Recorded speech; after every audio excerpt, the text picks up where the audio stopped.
مامۆستایانی بەڕێز بۆ من شەرەفە دابنشم لێرەدا قسە بۆ ئێوە بکەم.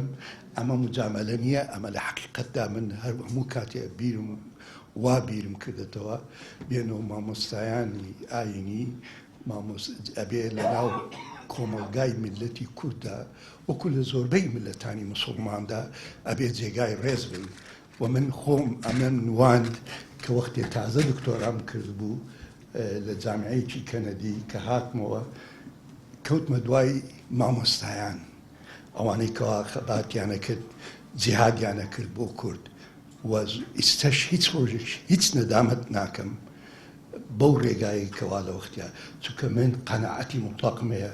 ئەبێ مامۆستایانی ئاینی ڕۆڵێکی قیادیانە بێنە ناو ملەتی کووردە. اینجا بین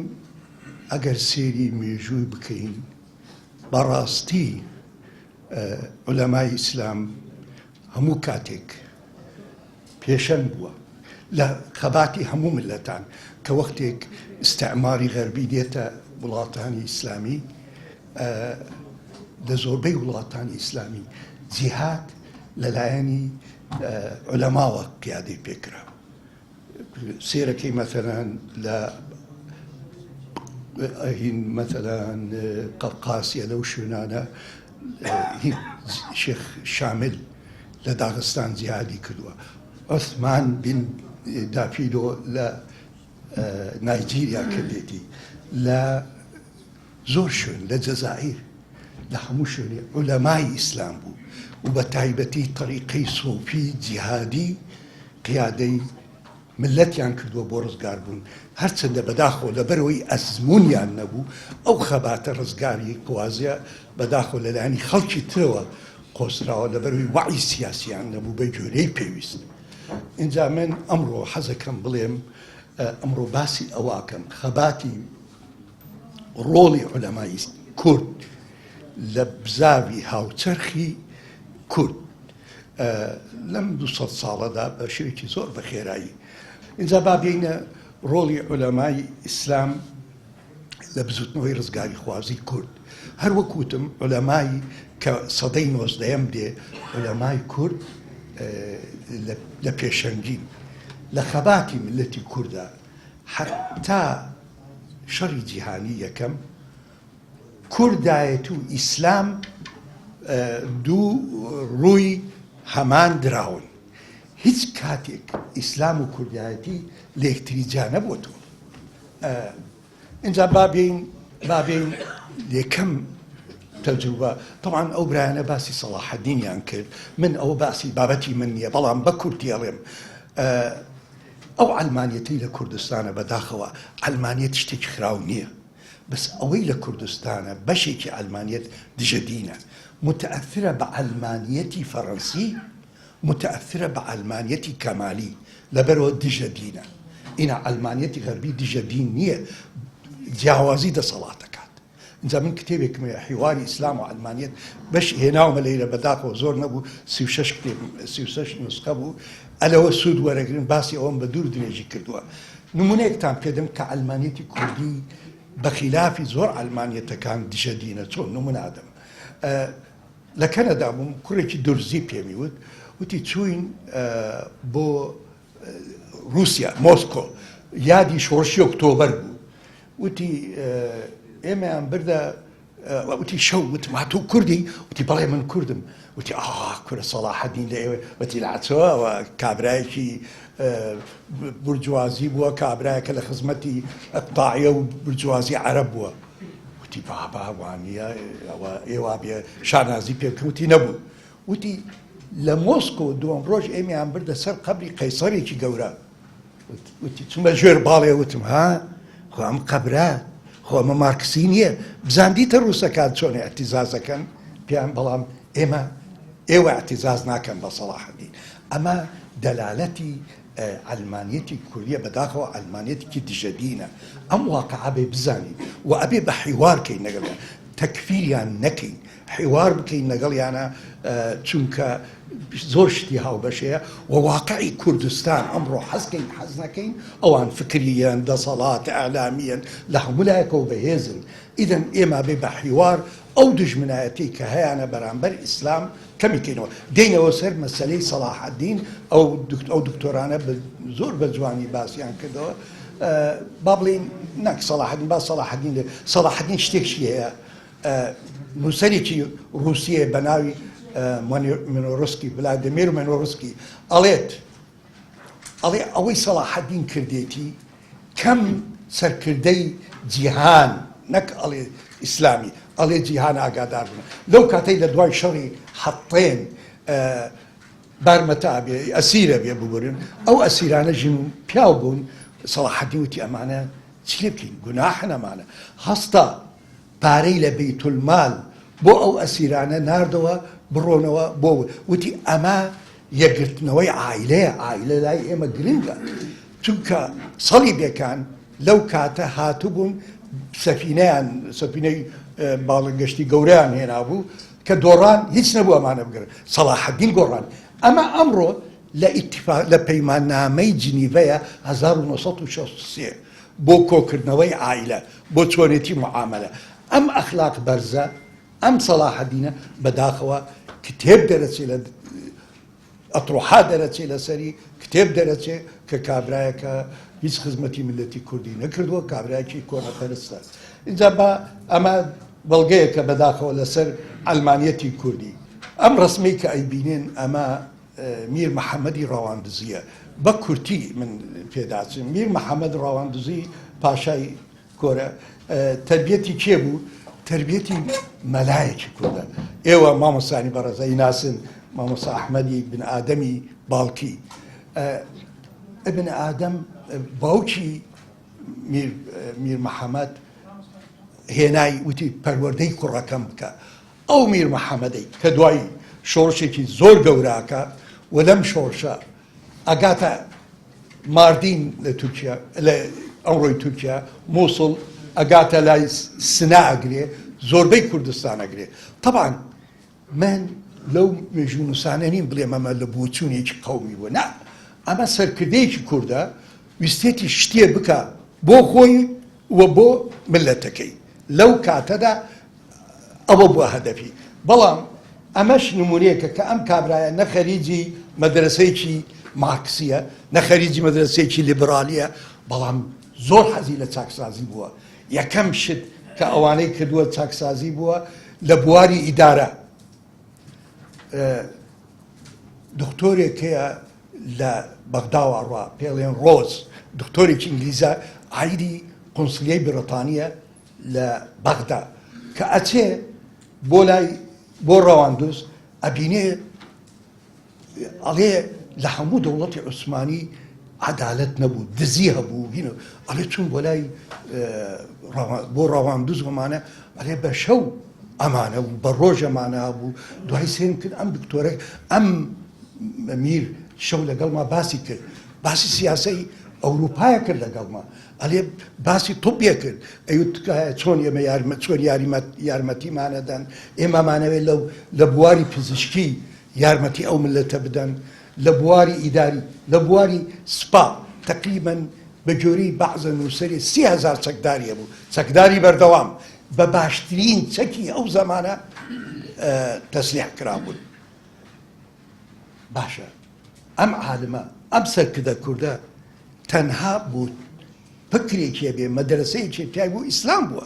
ئیدەن ئێمە ئیجاب ناکە فکرێکی غەربی بێنین حتا سەرکردێکی و بالموناسەبەش جگەلەوەی کەوا زۆر بەتوانا بووە لجنەیەکی استشاری هەبووە لە عولەمای کورد یەکێک لەوانە مەلاخەتێ بووە کە بەداخەوە ئەلمانیەکان زۆر بەناحەق تهمەتی بۆ دانن ئەڵێن وەختی سوپای عوسمانی دێت سوپای عوسمانی شکا ڕەشید پاشا سوپاکەی شکا بەڵام مەلایەکی خەبەری نییە لە دنیا بەناوی مەلاخەتێ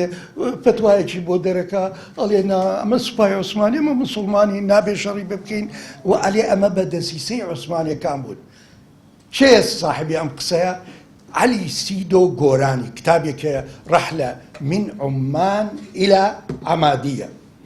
ئەلەو کتابەدا ئەو باسی ئەواکە بەڵام سیدۆ علی گۆرانی لە سەفارەی بریتانی ئیشی کردووە فترێک لە قاهرە ئیشی کردووە دواییش لە ئوردن بووە لەگەڵ ئینگلیزا بووە طبعا ئەمە طبعا واڵێ ئەمە ئەلمانیەتێکی کوردیە کە لە دژێر دەستین ئەوە واڵێ کێیە باسی ئەم فتوایەکە هین حوسێن حوزنی موکریانی ئەوش لەگەڵ مستەرلاین ئینگلیزی بووە زۆرش دژە دین بووە و دائما نەسیحەتی کرد من خۆم لە ئەرشیفی بریتانی ئیشمە کرد نامەکانی مەبینی چۆن نەسیحەتی ئینگلیزەکە لە عولەمای ئیسلام بدەن چۆن لە ئیسلام بدەن ئەو حوسێن حوزنی موکریانی ئەو تۆهمەتەی بۆ با بڵێن مەلاخەتەیەکە طبعا چەند نووسەرێک لەوانە حتا ڕوز قاوس قەفتان نووسەرێکی کووردە چەپشە ئەڵێ وانە چۆن کابرایەکی سەرکردەیەکی ئەوەنە بەهێز وەکو پاشا محەممەد پاشای ڕەواندوزی ئەوەنە دووربین ئەوەنە بەهێز اینجا محەممەد پاشا زۆر کابرایەکی حاسم بوو یعنی شەبه نەبێ سەدام وابوو ئەوەی خەسمی بایە ئەوەی زعیف وایە قبولی ناکرد لێ چۆن قبولەکە مەلایەکی ئاوا گومڕای بکە بیبا بەرەو هەڵا لەبەرەوە وانە و ئەمە بەڕاستی هەر وەکو مامۆستایانی ترش مش لە کتێبەکەم باسم کردووە سوپای عوسمانی دێ لە کاتی سوڵتان مەحموودی دووەمە 1800 تقریبا 9 بۆ 1949 لەم کاتەدا دەوڵەتی عوسمانی ئەوێ مەرکەزیەتێ بێ یەکەم جار لە ئیماراتی تورکیە دەن تورکمانیە دەن دوای چنە مووسڵ ئیماراتی جەلیلیە لەوانەدەن دوای دێن لە بەغدا مەملوکیەکانە بۆ حکمیانێک لەوان شەدەن ئەبێ هیچ میرنشینێ نەمێنێ دەوڵەتەکە ئەبێ مەرکەزی بێ ئەو سوپای هاتووە 40,000 چەکدار و باشترین چەکی هەیە چەکی دەوڵەتی عوسمان لەو کاتە بەرامبەر میرنشینێکی کورد طبعا ئەو میرنشینە هەر ڕوخا ئەوە حتمی بوو بەڵام ئەلمانیەتی بەداخۆ بەعزێ لەوە ئەلمانیەتە هەتا تۆمە بخەنە سەر عولەمای کورد بڵێن بزان هەموو کاتێ عولەمای کورد هاتەتە ناو هینەوە دوای سەبەبێکی ترش ئێمە بەڕاستی ئەمەش سفەتێکە لە ئەدەبیاتی کوردی بەرامبەر برا مسلمانەکانمان عەرەب و تورکمان و فارس حەقتمان بۆکەن ئەوان ئەم غەدریان لە کورد کردووە هەر ئەوان دژمنن حتا ئێمە بڵێن وەڵڵی هیچ حەلیفێکمان نییە لە ئیسرائیل زیاتر لە ئینگلیز زیاتر لە ئەمریکا وانە ریچارد وود قۆنسڵی ئینگلیزە لە حەلەب ئەو ئەچێ بە دەوڵەتی عوسمانیە بە وەکو بڵێ بۆ لای میر ڕەواندوزیە لێ ئەلێ بڕۆ خۆت تەسلیم کە هیچ چارەت نییە ئیدەن ئەمە دەستە ئەم شۆڕشەوە زۆربەی شۆڕشەکانی کورد بەدەستی ئینگلیز و فەرەنسا و رووسیای ڕووخاوە نەک ئەو ملەتانە دوایی بۆچی شتێکەیە ئەمڕۆ سەرکردایەتی کورد حتا ئەمڕۆ شۆڕشەکە ئاگادار نییە لە ظروفی دەولی هیچ ئەم هەڵەیە چەند جار خۆی دووبارە کردێتەوە پاشای ڕەواندوز و دوایش میر بەدەرخان کە ئیستا باسیەکەم چی بوو مەسەلە ئەمانە ئەیانەویست کیانێک لە دەوڵەتی عوسمانی جیا بکەنەوە لەو کاتەدا نێظامی نێودەوڵەتی پیانەوت نظامی توازن القوى the balance of power توازن خوا هاوسەنگی هێز پێنج هێزی ئەوروپی گەورە بوو ئەیانوت ئەبێ سوپەر پاوەر نەبوو یعنی دوو هێزی بەهێز نەبوو پێنج بوو اینجا لەو نظامە دەوریەدا ئەبێ دەوڵەتی عوسمانی بمێنێ چونکە ئەگە دەوڵەتی عوسمانی بڕوخایە ڕووسەکانە هاتنە پێشەوە بەرەو خەلیج بەرەو کەنداو ئەچوون بۆ لای ئستەمبول ئەو دوو بڵێکی بەسفی و دەردەنێڵ لەبەرەوە ئەبێ دەوڵەتی عوسمانی بمێنێ ئیدەن ئەمە خەتای نە عوسمانیەکانە نە کووردە ئەمە قادەکانمان سەرکردەکانی شۆڕشی ئەو کاتە ئەم حەقیقەتەیان نەزانی طبعا ئێمە هەمان شت لە کاتی سەرکردایەتی ئێمە لە کاتی جەنگی ساردشە ئەینشت نەزانی شۆڕشی یەکەم جار شۆڕشی هینەکەین ئەوەی ئەراراتەکەین 1927 بۆ 31 لە هەمان کاتە ئەمانەوێت نظامی مستەفا کەماڵ ئەتاتورک بڕخێنین بەڵام نظامی مستەفا کەماڵ ئەتاتورک مەدعوم بوو لە غەربەوە ئەبێ بمێنێت لەبەرەوەی تقریبا 7,000 کوردمان یعنی کەمترین شت 4,000 کوردمانە سووتێ بۆ شۆڕشێک لە ئەجندەی ئەرمەنەکان بوو خۆی بوون حزبێکی کوردیە لە ئەجندەی ئەرمەنەکان بۆ ئەو شۆڕشەی کرد لێ سەلمێ ئەگەڕێنەوە شۆڕشی 75 هەمان شت کسنجەر لێ پرسن بۆچی تۆ ئەم ملەتە توالێ کرد لە 1976 لە کۆنگرس مەسەلەی شۆڕشی ئەیلولە بۆ ئەو غەدرت لیان کرد ئەلێ بابە ئێمە مسیونێر نەبی ئێمە نەچی مەسیحیەتی ئێمە بەکاریانمانهێنا سەدام لە 75 لەگەڵ تەحالوپی با بڵێن سۆڤێتا بوو پەیمانیە بووی 1973 ئێمە ئەمانەویست عێراق مەشغوڵ بکەین حتا سوپای عێراق نەتوانێت بەشێک بێ لە هاوسەنگی خەباتی عەرەب و ئیسرائیل مەشغوڵی کەین و شامەی لە ئێمە داوا کرد لە 75 سێرمان کردەمە شۆڕشەکە لە بەرژەوەندیمان نییە وەستانمان ئەمە سەر لەنوێ سەرکردایەتی کورد لەو کاتەدا لە هاوسەنگی یان نظامی دووەلی تێنەگەشت بوو و ئەمە طبعا ئەمە شۆڕشی هینە ناوچێ ئەم ڕسمیە بینن ئەمە هینە میر بەدرخان کوڕەکانێتی خۆی نییە میر کوڕی گەورەیەتی و چەند کوڕێکی ئەمانەی کەوا لە بزاوی هاوچەرخی ئەلمانیەتی کوردی ڕۆڵێکی گەورەیانە بێ میر بەدرخان ئینجا با بینە میر بەدرخان شۆڕشەکەی خۆی تا میر بەدرخان وەکو میر محەممەد پاشای ڕەواندوز لە بۆتان بووە لە جزرە ئەمڕۆ شاری جزرە لەو منطقەیە ئەم بەعکسی میر پاشای ڕەواندوز میر پاشای ڕەواندوز بەچەک بوو بەهێز بوو بە زەبر بوو میر پاشای میر با بڵێن بەدرخان سەرکردەی لجنەیەکی هەبوو لە عولەمای کورد لە دەوری پشتی بوون بە بەردەوام نەسیحەتی ئەوانی وەرەگرت لێرەشدا ئەو هەڵەسێ بە وجودی ئەو عولەمایە محاوەلاکە میر نیشینە کوردەکان کۆکاتەوە و فعلەنیش زۆر سەرکەوتووە بێ میر یعنی وای لێ دێ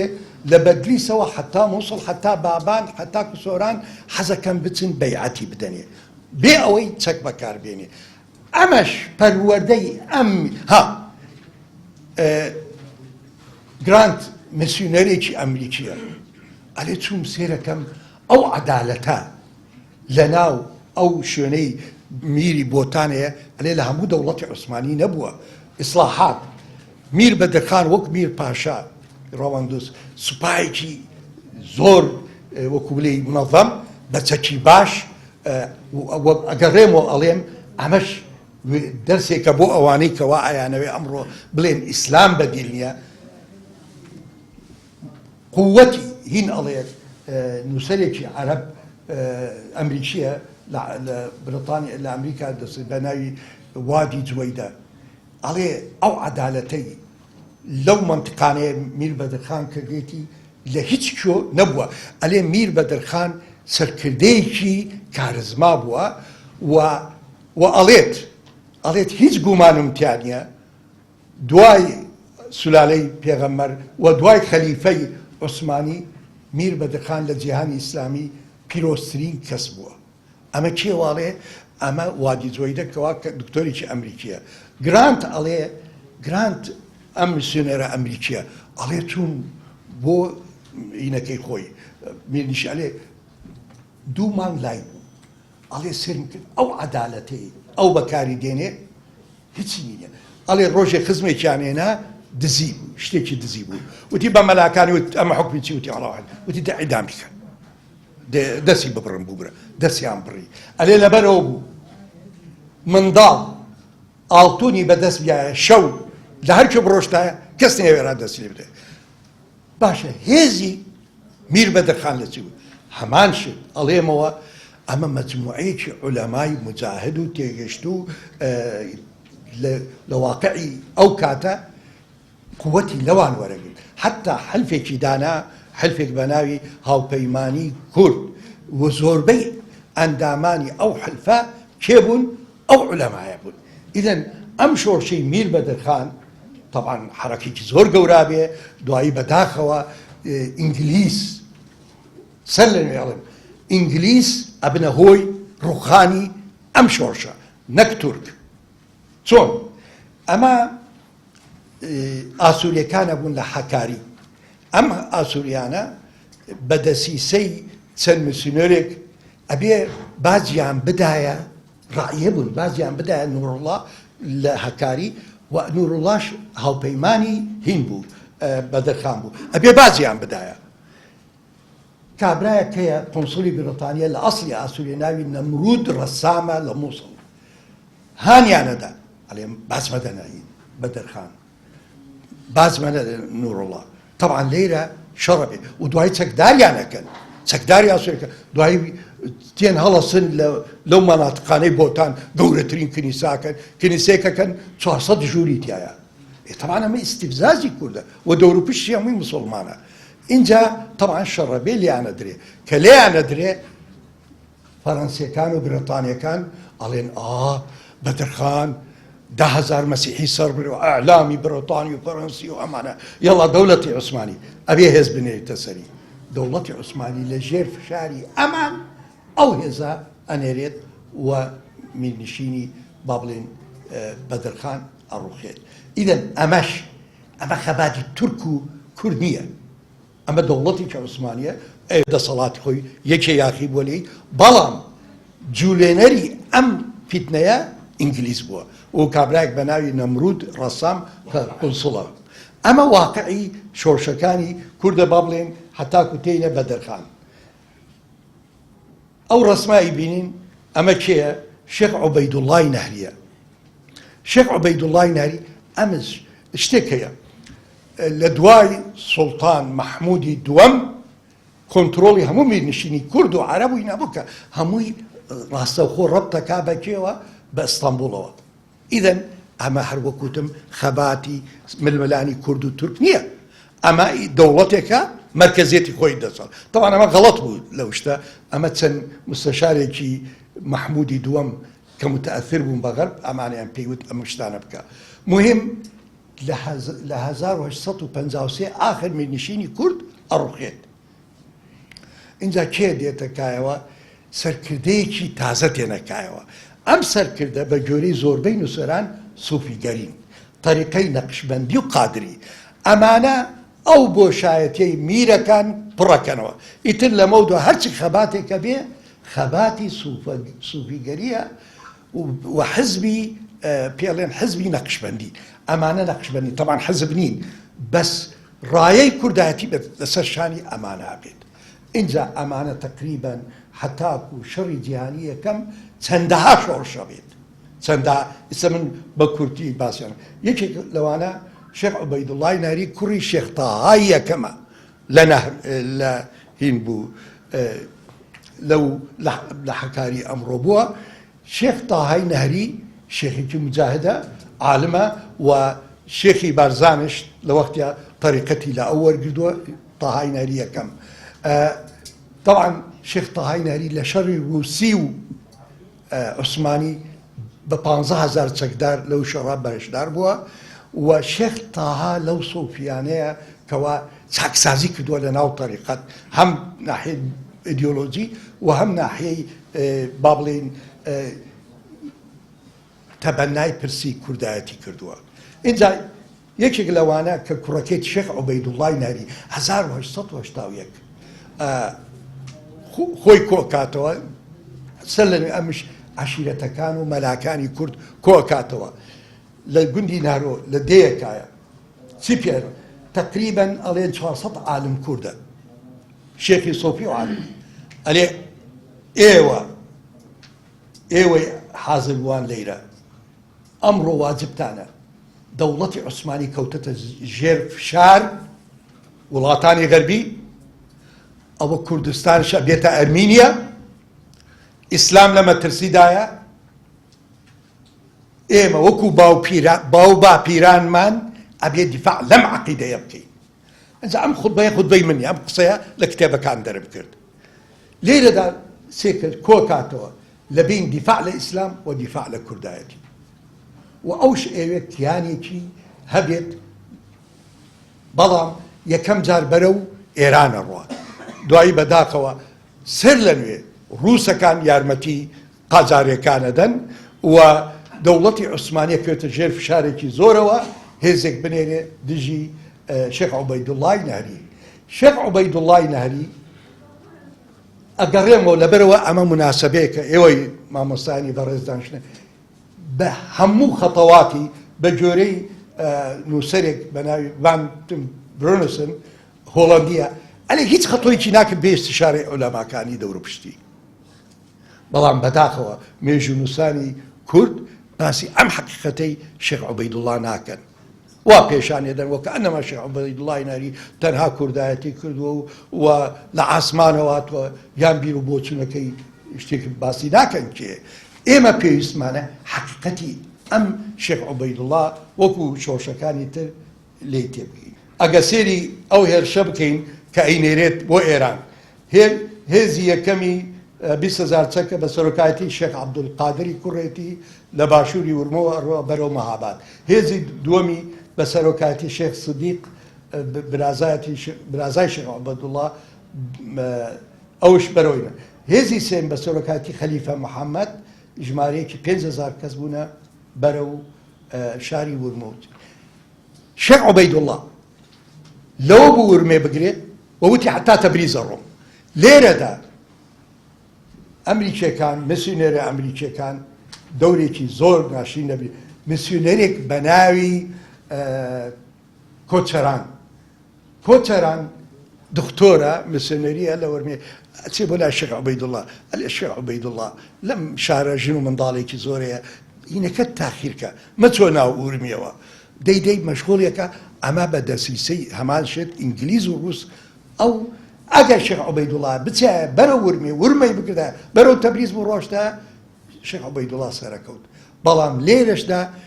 ئەمە من بە بەڵگە ناماڵێم ئەمە بە نەظەریەی موامەرە ناڵێم ئەمە بە شتێک نییە لە گیرفە من لە لەندەن ئەم ئەرشیفەم دەرکردووە لە چوومەتە ئەستەمبول لە ئەرشیفی عوسمانی ئەم قسانم دەرکردووە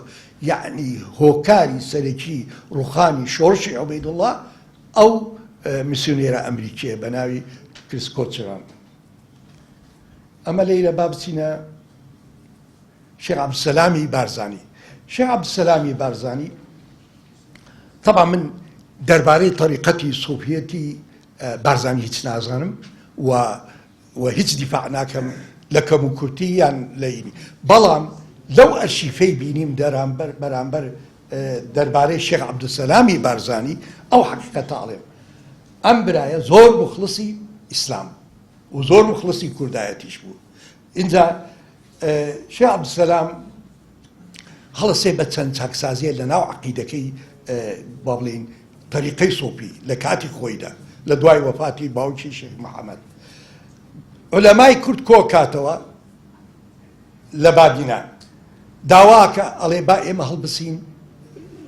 ڕاپەڕینێ بکەین بەم داواکاری یەکەم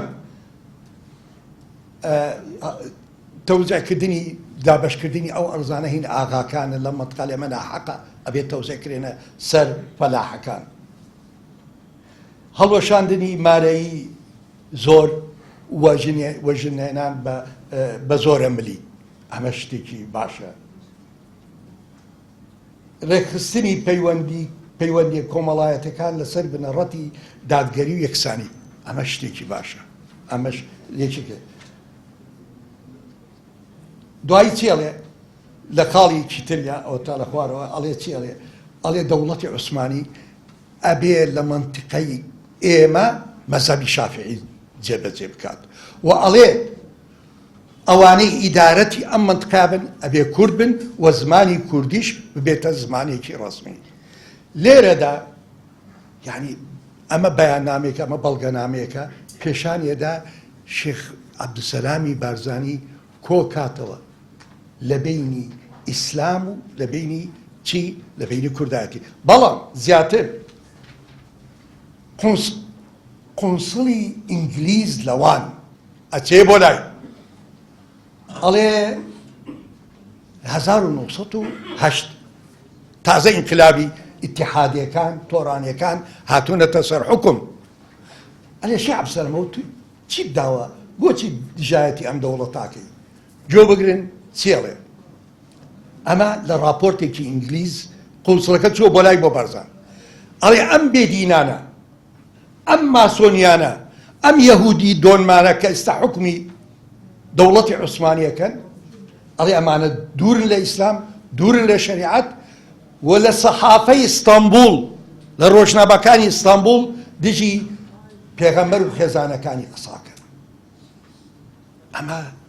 یعنی بەڕاستی ئەبێ وعیەکی زۆر هەبێ وەکو مسلمان ئەم حەقیقەتانە بزانی. ئێستا دراسات دەرچووە ئەو ئینقلابەی ئیتحادیەکان کردیان لە 1970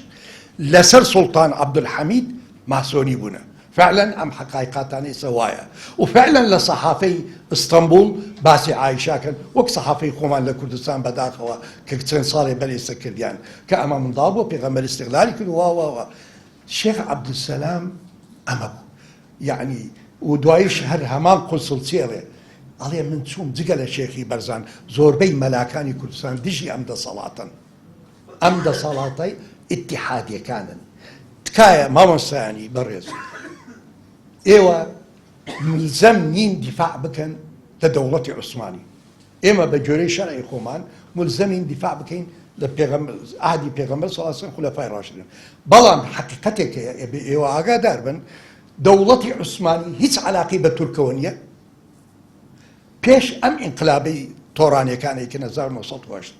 دەوڵەتێکە کوردی تایە عەرەبی تایە زۆربەی وڵاتانی ئەوروپای شەرقی تایە وە کەلیمەی تورک زۆر عیب بووە. ئێوە لە هەولێرە زانن بەشێ لە ئەو برایەنی هەولێریەکانمان وتیانە کرمانز قەزیان متحاضر نەبوونەوە ئەمانە. کەلیمەی تورکی بۆ تورک ڤەحشی یعنی غێر حەضاری زۆر عیب بوو کەلیمەی تورک. مستەفا کەماڵ کە دوای ئینقلابەکە لە دانیشتنەکانی 1924 لە پەرلەمان نییە بەس هین حزبەکەیەتی ئەڵێ ئەم قورئانە ڕەشە ئەم کتابە ڕەشە 400 ساڵ ئێمە خۆماندایە کوشت بۆ ئەم دینە عەرەبیە هین ئەو پاپەتیانێ بوو. مەلا عەرەبەکان بە ئێمەیانەوە چۆن لەگەڵ خێزانمانە بخەون. قەسدی ئەوەیە کەوا پێغەمبەر صلی الله علیه و سلم لێ لەگەڵ خێزانتانە پێش ئەوەی بخەون ئەبێ ماچێت شتی ئەو شتانە بکەن لەگەڵ. ئەمە مستەفا کەماڵ ئەمە ڕائیدی تۆڕانیەتە. ئەمە چی عەلاقەیە بە ئیسلام؟ مستەفا کەماڵ و ئیتحادیەکانی هیچ عەلاقەیان نییە بە دەوڵەتی عوسمانی. ئەمە لێرەدا مستەفا کەماڵ بەرهەمی ماسۆنیەتە هیچ عەلاقەی نییە. ئەو دەوڵەتی سەفەویەکەوە تەسیسە کرێ بنەماڵەکەی کوردن لە ئەسڵا و ئەو دەوڵەتی کە تەسیس لەسەر شانی 12 عەشیرەی تورکمانی قزڵباش شیعان نە ئەوەی ئێران فارسن نە ئەوانەی دەوڵەتی عوسمانی تور هیچ عەلاقەی بەوە نییە. بەڵام مێژوو ئێمە و حەقت بەرامبەر ئیسلام لەو عەلمانیەتە کوردێ ئێمە متەئەسرین بە عەلمانیەتی بەداخەوە. اینجا فکری عەلمانی کوردی و کەمالی زۆر بەداخەوە ئەڵێم ئینشاڵڵا من لە کتێبێکە ئیشەکەم لەسەری لەگەڵ مامۆستایەک بەناوی دکتۆر دیدار عوسمان ئەوش منەظری ئەم فکرە تۆڕانیە دوو کوردن. یەکێکی دکتۆر عەبدوڵڵا جەودەتە لە ئەخیرا لە ئەعلامی کوردی لە ئەعلامی تورکی پێڵێن عەدووڵڵا نەک عەبدوڵڵا جەودەت ماسۆنی و دوایی لە کۆتایی ژیانیا بێتە بەهایی. و ئەوەکەی تر فکری منەظری قەومی تورکی زیا گولکاپە ئەوش خەڵکی دیاربەکر هەردووکیان خەڵکی دیاربەکرن. ئەمەیە فکری منەظری فکری تۆڕانی منەظری فکری ئەم کوردانە هیچ یعنی تورکش نین لە ئەسڵا. اینجا ئەمە حەقیقەتی با بڵێن اینجا دێنە شۆرشی شێخ سەعید. ئەم شێخ سەعیدە ئەیبینن ئەمەش لە ئەسڵا سەبتی بۆ لەقەبی بەڵام لە پالۆ خەڵکی پالۆیە لە پیران دەسەکا بە شۆرشێک دژی دەوڵەتی با بڵێ مستەفا کەماڵ چۆن لە 1924 دوای مستەفا کەماڵ ئیلغای خلافەتەکە شەریعەتەکە 23 ئیلغای سەڵتەنەتی کردووە 24 ئیلغای شەریعەتەکە. شێخ سەعید هەڵەسێت وەکو ڕۆڵی خۆی وەکو بڵێ مرشدی تەریقەی نەقشبەندی هەڵەسێ مەجموعەیەکی عولەمای کورد کۆکاتەوە ئەڵێ ئێمە چی بکەین؟ ئەمە ئەوە تا نەکرێ بە پێغەمبەر بە خێزانەکانی ئەبێ شتێ بکەین. ئەوانەی کەوا سەرکردایەتی ئەم شۆرشاکەن زۆربەی کوردن و زۆربەی مەلاو طریقەی سۆفی نەقشبەندین شۆرشەکە دەستی پێکە. شێخ سەعید حەزەکەم کە پیشانی دەم چۆن ئەمە طبعا نووسەرێکی ئەمریکی بە ناوی ڕۆبەرت ئۆلسن مامۆستای خۆمش بوو چی ئەڵێ؟ ئەڵێ ئەم شۆرشە ئەگە سەر بکەوتایە ئەبووە دەوڵەتی خلافەی ئیسلامی لە گەنج ئەمڕۆ لە ئەلازغا لە تورکیا ئەو حکمەدا ئەمە شۆرشە بۆ خلافەت شۆرشە بۆ شەریعەت اینجا بە طبعا بۆ ئەمە بەو تەفسیل من لە کتێبەکە زۆر بە درێژی باس کردە ئەوانەی باسیەکەن ئەمە شۆرشێکی کوردایەتیە و حرەکەیەکی ئازادی هەبوو مجموعێکی مستەقف و زابط بوون ئەوانایان نوویست بکەن بەڵام شێخ سەعید هەڵەی کرد عەجەلەی کرد و شێخ سەعید ئەندامی نابێ ئەو شۆرشەی بکردە وانییە شێخ سەعید من ئەرشیفی عوسمانیم بینی لە ئەستەمبوڵ دەرم کرد چنێ پەیوەندی کردەوە بە عولەما بابە دینمان عەقیدەمان وەکو کورد لە مەترسیدایە ئەبێ هەڵبسین اینجا کە هەڵەسێ طبعا ئەگەر ئایا ئەم شۆرشە جارێ خۆی ناوی ناوە خادم المجاهدی پێشمەرگەکانی لەم شۆرشەدا کە 6 مانگە هەمووی ناویان مجاهدین بووە و ڕایەی پێغەمبەریان هەڵگردووە ڕایەی ڕەشیان هەڵگردووە اینجا بە هینەکان بڵین جەبهەکان طبعا ئەم شۆرشە زۆر شوێنەگرێت لە کوردستان بەس هەمووی ناگرێت لە جەبهەکان یەک بێ چەند نمونەیەکتانە دەمێ ئەڵێ ئەگە سێری کەرتی خەربوود عەزیز بۆ شێخ شەریف شێخ شەریف شێخی تەریقەی نەقشبەندیە ئەمە جەبهاتەکانە ها سەرکردەی جەبهاتەکانە کەرتی باکوور لە مڵەکانەوە بە فەرماندەی شێخ عوبەیدوڵڵا زۆربەی مجاهیدانی ناوچەی موش و پارتۆ و چیاکۆر لەژێر فەرماندەی ئەودا بوون شێخ عەلی ڕزای کوڕی فەرماندەی سێ کەرتی دیاربەکر بە فەرماندەی شێخ حەقی بووە کەرتی سلیڤان بە فەرماندەی شێخ شەمسەدین بووە مجاهیدەکان بە شێخ سەعیدیانەوت ئەمیری مجاهیدەکان ئەمیری مجاهید بەڵام ئەو ڕێنمایەکانی خۆی بە ناوی خزمەتکاری مجاهیدەکان ئەوەی بوو ڕۆبەرت ئۆلسن لە خاڵینەوە پێ ئەڵێم ئەڵێ ئەو نووسەرە ئەمریکی چوو لە ئەستەمبوڵ دانیشت لە ئەرشیفی عوسمانی ئیشی کرد تورکی عوسمانیەکی باش ێزان ئەوواڵێ ئەڵێ ئەگەر شێخ سەعید پیران ئەگە سەر بکەوتە ئەوە دەوڵەتی خلافەی ئیسلامی کوردی لە گەنج ئەمە شێخ سەعید چۆن شێخ سەعید ڕووخا بۆچی ئەم شۆرشە ڕووخا طبعا ئەسبابی زۆرە لە کتێبەکەم زۆر بە دوور درێژی چوومە باسکردن بەڵام لێرەدا ئەمەوێ ئەوە بڵێم یەکەم زۆربەی طریقەی نەقشەبەندی لەگەڵ ئەوە نەبوون بەعزێکی بەیانوت ئێمە تەداخلی سیاسەت ناکەین ئێمە تەداخلی جیهاد ناکەین ئینگلیز دامی مستەفا کەماڵەکە ئێمە لەگەڵ ئەوە نابین حتا شێخ سەعیدی نورسی ئەو عالمە گەورە ئەو زانە گەورەیە لێرە ئیجتیهادێکەکە هەرچەندە خۆیشی ماشەڵڵا تێکۆشەرە و یعنی بەڕاستی دیفاعێکی زۆر جوان و سەرکەوتواناکە لە عەقیدەی ئیسلام و تەحەدای مستەفا کەماڵەکە و ئەچێتە سجنەوە ئەچێتە نەفیەوە بەڵام ئەڵێ شێخ سەعید بەڕەئی من ئەم شۆرشە کاتی نییە بانەیکەین چونکە حولەفا غەرب لەگەڵیان بەداخەوە ئەمە سەبەبێکە سەبەبێکی ترش کە ئەچێ بەرەو دیاربەکر ئەبلەقەی دیاربەکرەدا دەوڵەمەنەکانی دیاربەکر ئەوانەی کەوا متەقەفەکان و خۆیان بە کوردایەتی یارمەتی نادەن دیاربەکر تەوقەکە بە 2 مانگ بەداخەوە سەرکەوتوو نابێت لێرەدا لینین ڤلادیمیر لینین سەرکردەی ڕووس چەک و یارمەتێنێرە بۆ مستەفا کەماڵ لەولاوە فەڕەنسیەکان دەوڵەتێکی منتەدەب بوون لە سووریا لە پشتەوە هێزێکی زۆری مستەفا کەماڵ دێنن تەوقی هینەکان ناوی چییە شۆرش گێران مجاهدەکانەکەن بەڵگەنامەیەکم بینی هین دەوڵەتی با بڵێن مستەفا کەماڵە چی ئەڵێ ئەلێ ئەم شۆرشە شۆرشێکی ئیسلامیە بەڵام ئێمە نابێ بە خەڵک بڵین ئێمە نابێ بە خەڵک بڵین ئەمە شۆرشێکی ئیسلامیە چونکە تورکەکانیش متعاتفە بن لەگەڵیان ئێمە چی ئەڵێین